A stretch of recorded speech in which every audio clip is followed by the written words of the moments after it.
I know every operating At my system like last the job, back of in my my current hand. role, When I it comes to 25 years of experience and have worked with several people from your company.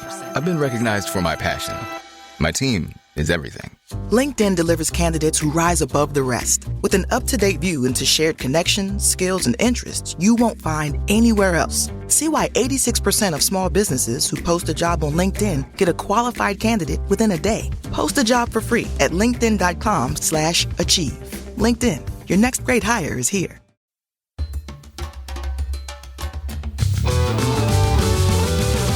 Hey everyone, I'm Dr. Allison, and I'm so glad you're here to discover what brings out the best of you. This podcast is all about breaking free from painful patterns, mending the past, and discovering our true selves in God. I can't wait to get started as we learn together how to become the best version of who we are with God's help. Hey everyone, and welcome back to this week's episode of the Best of You podcast, where we're going to slow down together for just a moment and listen to the quiet of our own hearts beneath all the noise outside of us. I'm so glad you're here. Today's episode is for all of you who feel spiritually strong, but emotionally weary. You trust God. You pray, you try to care deeply for the needs of others, and yet something inside feels stretched thin, frayed at the edges, and quietly hurting. If that sounds familiar, you may just be carrying more than your soul was made to hold all alone. Today's words are drawn from the pages of the first solo book I wrote. It's called The Best of You. And the book came out of my own life and my own journey of feeling strong in my faith, but emotionally fragile at times. And the book was the heartbeat behind this podcast and behind the work that I've been called to do. And when I recently asked you through a poll on social media what topics you wanted me to cover on the podcast, this topic of codependency was one of the most commonly requested. And so that's where we're headed today. Here's how we'll spend our time. First, we'll name and explore what codependency actually is and how it quietly takes root. Then I'll share a personal story that shaped my own understanding of invisibility and self-protection. We'll reflect on how faith and church messages sometimes reinforce these patterns. And finally, we'll look at the invitation of Jesus, not to disappear, but to come alive to your truest self. And at the end of the episode, I'll share with you some questions for your own reflection and journaling. So if you're weary from trying to hold it all together, if you're longing for something deeper than the surface answers you've been given, this space is for you. Let's take a breath or a sip of coffee or of tea together and dive in.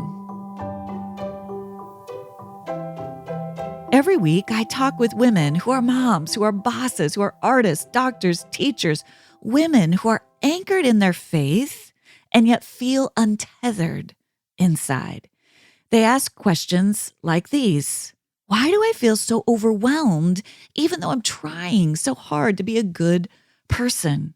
Why do I keep running on empty? Isn't my faith supposed to be enough? Maybe you've asked these questions too. The truth is, you can be spiritually strong and emotionally stuck. You can trust God and still feel lonely, like you're running on empty. You can have a deep faith and still feel anxious or invisible in your own life, because somewhere deep inside you learned that taking up space is dangerous. I still remember the first time I felt that first instinct to shrink back. I was in 6th grade. I was cast as the Queen of Hearts in our school play. I was so over the moon excited about this play. I had the red dress, the collar that stood tall, and even got those red Lee press-on nails for dramatic flair. But when the curtain rose and the spotlights were on, something inside of me collapsed. Who was I to be so bold? Who was I to take up space? Who was I to try to play this Queen of Hearts? I watched as the other girls seemed to shine as they stepped right into their roles. And I started telling myself, why can't I be more like they are? And just like that, I began to disappear, to crumble inside myself. I missed my cue. I stumbled through this scene, and afterward I was mortified, filled with shame. I laughed it off and just praised my friends and told them how great they were. But inside, a new rule took root inside my soul. Don't be too much. Stay small, and you'll stay safe. I'm guessing that you might remember a moment like that in your own story. Maybe in your case, it wasn't a school play. Maybe it was a classroom, a sports team, maybe a family dinner table. Maybe it was with your peers, a place where you wanted to speak up or step forward, but some part of you whispered, don't. You're not enough. Or even worse, you're too much. Just for a moment, let yourself go back to that space, not to stay there, but to honor what you felt in that moment. What was the fear that prompted you to silence your voice in that situation? What decision did you make about yourself in that moment? What quiet rule did you begin to live by? These inner rules don't come out of nowhere. They're formed at the intersection of where we've been hurt and where we've learned to survive. And over time, they shape how we relate to others and to ourselves. And for many of us, this leads to a hidden pattern we don't often name, but it's called codependency. If you or someone you love struggles with nausea, whether from motion sickness, anxiety, migraines, morning sickness, or even chemotherapy, Relief Band is a game changer. Relief Band is the original anti-nausea wristband designed to quickly relieve and effectively prevent nausea and vomiting. It's so simple to use. You just wear it on your wrist, adjust the intensity to suit your needs, and you'll experience rapid, drug-free relief with zero side effects, including no drowsiness. Imagine you or one of your kids or a family member taking a boat ride, visiting a theme park, or even enduring an anxious moment without the worry of nausea interrupting your day. Relief Band makes that possible. It's not magic, it's science. Originally developed for hospitals, Relief Band is FDA approved, clinically proven, and recommended by doctors nationwide. So if you want to cure your nausea problem fast, join the hundreds of thousands of people who are nausea-free with Relief Band. Right now, we've got an exclusive offer just for the Best of You listeners. If you go to reliefband.com and use promo code BESTOFYOU, you'll receive 20% off plus free shipping. So head to reliefband.com and use our promo code BESTOFYOU for 20% off plus free shipping. In my years of being a therapist, one of the lessons I've learned is that not everybody benefits from a traditional 50-minute hour or even from typical weekly counseling sessions. This is why some people can go to couples counseling for months or even years and never really get anywhere or make any progress. This is why I'm such a believer in the intensive counseling process at Restoring the Soul in Colorado. Restoring the Soul was created by Michael Cusick to help couples or individuals experience deep change in half-day blocks over 1 or 2 weeks. Michael and his extraordinary team of therapists know that sometimes you just can't wait months or years to get to the bottom of an issue or to experience a needed breakthrough. For over 20 years, Restoring the Soul has helped couples and individuals transform their relationships and their lives. So if you're looking to get out of the rut you're in but can't wait months or years, contact Restoring the Soul today at www.restoringthesoul.com and learn how their intensive counseling process can jumpstart your journey or launch you to the place you want to be. And as a special gift just for the Best of You podcast listeners, make sure to visit www.restoringthesoul.com/bestofyou to download their PDF called 5 Ways Unresolved Trauma May Be Derailing Your Relationship. That's www.restoringthesoul.com/bestofyou. Codependency is more than just unhealthy relationships. It's a way of being in the world, a way of organizing your life around everyone else's needs while staying disconnected from your own. It looks like always being the helper, always being the peacekeeper, always being the one everyone else depends on, until one day you realize no one really knows the real you. Maybe even you don't know the real you. The term codependency was first used in the context of addiction recovery. It described the behavior of loved ones who became so entangled in trying to help meet the addicted person's perceived needs that they lost their own sense of identity and even unwittingly began to enable the other person. And later, authors like Melody Beattie helped popularize the concept more broadly.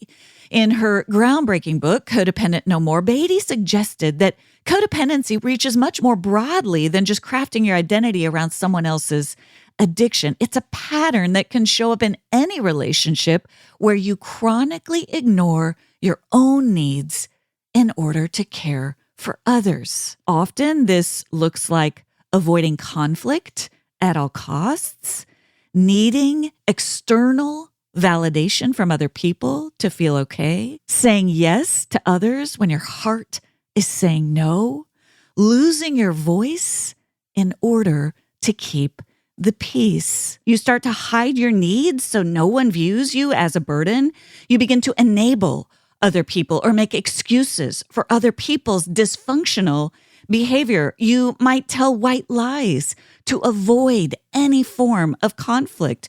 You might rely excessively on others in order to make even the simplest of decisions. You might discount your own needs, your own wants, your own instincts, your own inner wisdom. Codependency is often linked to a survival strategy known as fawning. Therapist Pete Walker introduced this term in his book on complex trauma. Many of us are familiar with the idea of fight or flight or even freeze. These are nervous system responses to threats in our environment. It's when you go into fight mode, when you go on the attack or confront someone else. You go into flight mode when you flee or try to avoid a conflict. Both of these are nervous system responses, again, to threats in our environment. You go into freeze mode when it's almost as if both of those reactions are happening simultaneously. You freeze, which means you feel like you can't respond, deer in the headlights in the moment. This fawn response is a fourth category that's newer to the vocabulary, but I think it's a really powerful descriptor of the way many of us learned to cope or to survive, especially as it relates to codependent patterns. I think about an experience I had as a young girl growing up in the mountains of Wyoming. We would bump into all kinds of wildlife on family hikes, but one time we actually bumped into a baby fawn. It was laying in the grass, all curled up, blending in to the environment around it. We could have easily missed seeing it. And here's the thing about a baby fawn. They don't fight. They don't come after you. Neither do they flee. They don't run away. Instead, they get smaller. They get even tinier. They attempt to disappear like camouflage into their environment. It's an extremely adaptive survival response. As psychologists studied the impact of our childhood wounds on adult behavior, they detected this additional conditioned response, this fawn response that doesn't look like fight, flight, or freeze. Instead, it looks like playing small, blending in, muting your voice, shrinking down. On the outside, it can look like kindness, generosity, flexibility, but on the inside, it's driven by fear. If I can just hide and stay small, maybe I'll stay safe. And this message is particularly important for women to understand. Now, guys, if you're listening, I hope you'll stick with me because many of you struggle with this too, but I'm going to speak directly to the women because we've been given a whole nother set of messages that reinforce this idea that we should play small. As women, we've inherited a legacy of being taught to stay small. Many of our mothers and grandmothers grew up in generations of women who faced extremely limited options. For example, some of our great-grandmothers weren't allowed to vote. And many of our mothers and grandmothers weren't allowed to apply for their own credit cards without their spouse's signature or approval. In fact, women weren't officially allowed to compete in U.S. marathons until the early 1970s. Sometimes we can be hard on our mothers and on the generations who came before us, but imagine growing up with some of these pervasive cultural messages. Your voice doesn't count. You can't depend on yourself. Your talents don't matter. And if you don't think these messages still affect women today, consider that women are diagnosed with depression and anxiety at significantly higher rates than men. Let me be clear, this does not show that there is something wrong with women. This reveals the lingering legacy of misunderstanding and devaluing women. Listen, we women are tough, and we have been all along. We're in the trenches trying to improve our societies. We're nurturing children, supporting friends, strengthening our communities, and producing important work alongside our colleagues. Yet we've also paid a price. So many women are taught to put others first before we are taught to cherish ourselves. And faith communities, even with their best intentions, can reinforce these patterns. We often hear messages like sacrifice for others, put others first. You can't trust your heart. Die to yourself. The subtle power of these messages is strong, but the problem is, what if the self you're dying to isn't the selfish part of all of us, but the true self God created in love? When you're taught that you can't trust yourself, you have no choice but to rely on other people to guide you. Furthermore, when you're taught to always put others first, you disregard your own needs. Taken together, these commonly taught messages leave you with only two options to guide your decision-making. Number one, only trust other people. You have to look to external sources to figure out what you need or want. Or number two, to only put others first. Always consider what other people need and want. And notice how there is no place for you, for your own wisdom in either of these options. You are focused on meeting other people's needs or looking to other people for permission or for approval. Your eyes are always on them. Nowhere in this equation is there a place for you to sort out who you are and what you want or need. This isn't healthy spirituality. This is not what God intended. It's one thing to sacrifice in healthy ways for other people. It's another to betray yourself altogether. It's one thing to use the strength that you have gained to help a loved one who's in need. It's another to bypass your own healing work. When you neglect your own self, your own healing, your own growth, you aren't living out of the fullness of who you are. There's a difference between dying to your ego and disappearing altogether. And this message is particularly important for women to understand. So many of us have been taught to die to a life that you haven't yet learned how to live. Instead of encouraging you to stay small and sacrifice for others, I want to give you a counterbalancing message. Here's the truth. Jesus didn't ask women to make themselves invisible. He didn't ask them to play small. In fact, he did the opposite. He spoke directly to women. He honored them and gave them a sense of agency. He empowered them. He sent them out with good news. And I want to ask you this question today. What if following Jesus isn't only about sacrificing for others? What if it's about coming alive fully and wholly, body, mind, heart, and soul, to your truest God-made self? You may have grown up hearing that being kind means never having needs, never getting angry, never taking up space. But kindness without boundaries is not love. It's martyrdom. And that is not what God asks of us. As spring finally starts to make its appearance, it's all about transitioning my wardrobe for warmer days and cool evenings. And I just love how my washable silk skirt from Quince has been a staple, especially when paired with a soft cashmere sweater from Quince. It's just perfect for spring nights. Plus, I'm gearing up for travel season with my eye on their stylish premium hardcover carry-on luggage. And I got to tell you, their Italian leather travel cosmetic case. These are amazing items that you will not believe how affordably priced they are. The best part is that Quince's items are priced 50 to 80% less than similar brands. They cut out the middleman by partnering directly with top factories, which means big savings for all of us without compromising on quality. And I love that Quince only works with factories that adhere to safe, ethical, and responsible manufacturing practices. For your next trip, treat yourself to the luxe upgrades you deserve from Quince. Go to quince.com/bestofyou for 365-day returns plus free shipping on your order. That's QUINCE.com/bestofyou to get free shipping and 365-day returns. Quince.com/bestofyou. This podcast is supported by Progressive, a leader in RV insurance. RVs are for sharing adventures with family, friends, and even your pets. So if you bring your cats and dogs along for the ride, you'll want Progressive RV Insurance. They protect your cats and dogs like family by offering up to $1,000 in optional coverage for vet bills in case of an RV accident, making it a great companion for the responsible pet owner who loves to travel. See Progressive's other benefits and more when you quote RV Insurance at Progressive.com today. Progressive Casualty Insurance Company and Affiliates. Pet injuries and additional coverage and subject to policy terms.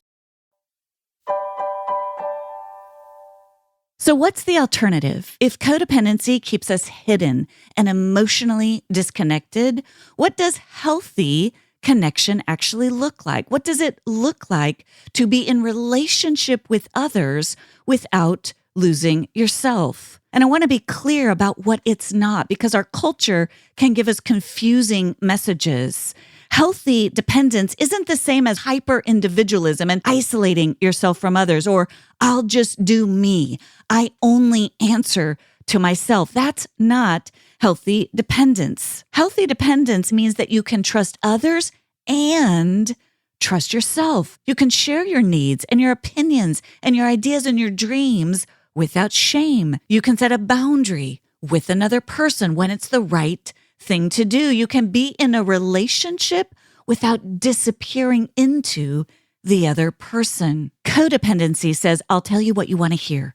It's easier that way. Healthy dependence says, I'd value the opportunity to talk this issue through with you so that we can both be heard. Codependency says, I need your permission. I can't do it without your approval. Healthy dependence says, I don't need your permission, but I value your perspective. Codependency says, I can't be alone if you don't give me the validation that I crave. Healthy dependence says, I need time alone to cool off and gather my thoughts before circling back to this conversation. Codependency says, I can't live without you. Healthy dependence says, I'm better with you in my life. The antidote to codependency is healthy interdependence. In codependency, we're often or always looking outward. What do they need? What do they think? How do they need to feel my love? When we're interdependent with other people, we also look inward. What do I need? What do I think? Can I love this other person and still honor myself? Healthy dependence isn't always a perfect balance, but it does require mutuality, respect, shared responsibility, and a back and forth. And that includes your relationship with God.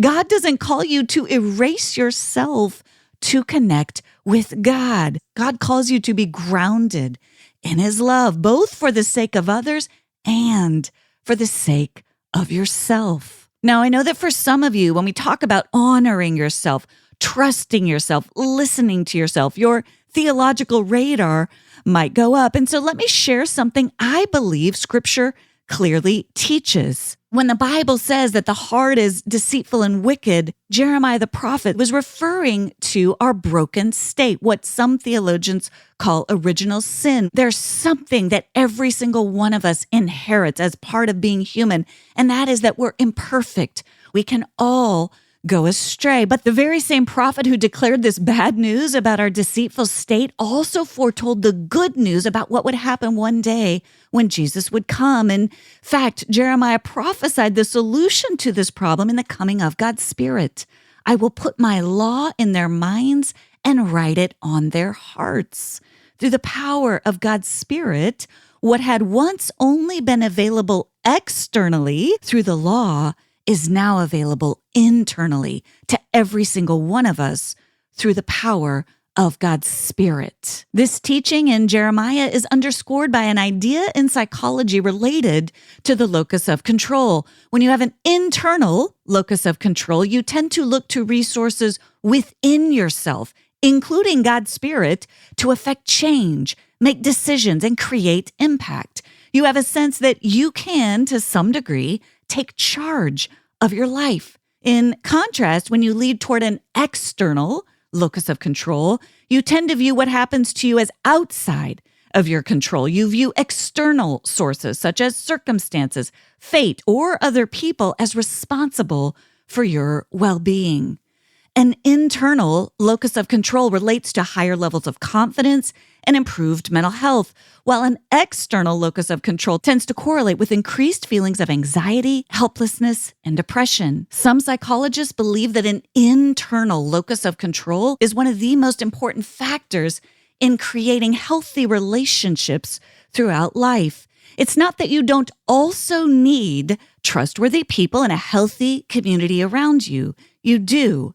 But in order to engage those external resources in helpful ways, you have to be able to rely on your inner resources, including emotional cues from your nervous system, your critical thinking, and inner wisdom. And not surprisingly, women are far more conditioned toward an external locus of control than men are. Women are taught to look outside of ourselves for solutions. And I would argue that this is particularly true in faith communities. But focusing exclusively on external resources isn't healthy. In fact, research in the psychology of religion has shown that when you recognize that God is empowering you to take action, it's good for your mental health and your spiritual resilience. It's also what we see taught in Scripture. Jesus used a metaphor of a grain of wheat to describe the process of dying to yourself. In John 12:24-25, he says, "Listen carefully. Unless a grain of wheat is buried in the ground, dead to the world, it is never anything more than a grain of wheat. But if it is buried, it sprouts and reproduces itself many times over. In the same way, anyone who holds on to life just as it is destroys that life. But if you let it go reckless in your love, you'll have it forever, real and eternal." That's the Message version. I want you to consider this. The grain of wheat represents your old ways of surviving, the pleasing, the producing, the perfecting, the codependent patterns of relating to other people. Those ways may have worked for a time, but they no longer serve you nor anyone. You have to change. You have to die to those old ways. It's hard. It might even feel like a loss initially. After all, these ways have served you in the past. But to become a truer version of yourself, you have to release these old ways. It's the only way to grow. What if dying to yourself means letting go of those old ways of learning how to disappear, how to please, how to organize your life around the needs of others? What if it means coming alive to the person you really are, the person God made?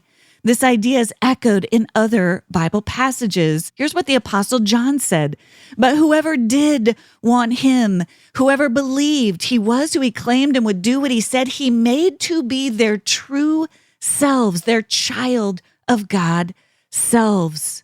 Here's what I believe. Dying to yourself means dying to the old survival patterns, the pleasing, the hiding, the shrinking, the playing small.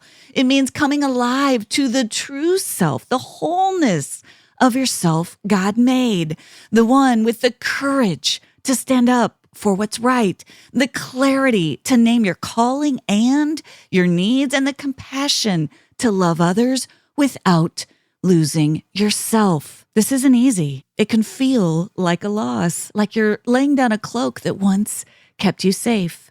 But that cloak was never your true covering. Love is.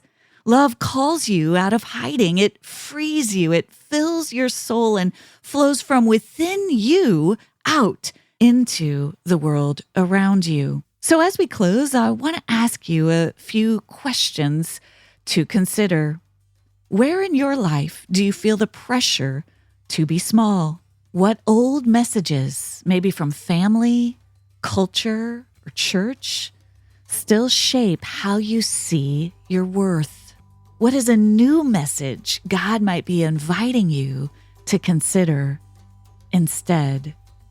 What might it feel like to remove your own invisibility cloak just for today? You were never meant to disappear. You were made to be known, to be seen, to be loved, just as you are. If these ideas have stirred something in you, I'd love to invite you to pause, journal, or even just take a walk with these thoughts. And if you're ready to go deeper into this journey, join me next week, where we're going to talk about how boundaries can flow from love. You are not too much.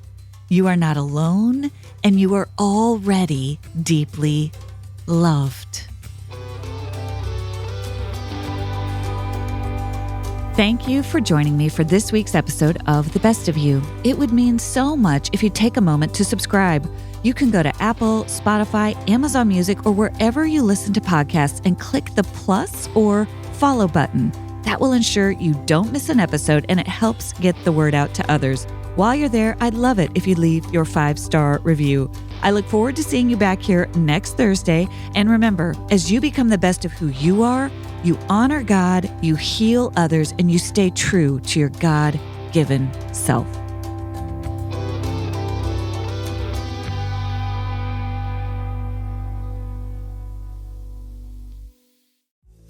Hi, dear one. I'm Dr. Edie Wadsworth, your new favorite Christian life coach, and I want to invite you to the House of Joy podcast. If you're a woman over 40 or the daughter of one who wants to build a positive mindset, healthier habits, and thriving relationships, this is the show for you. We talk about personal growth, faith, resilience, and creating a life you're obsessed with. So if you're tired of feeling stuck and ready to step into more joy and purpose, come join us. Listen now wherever you get your podcast.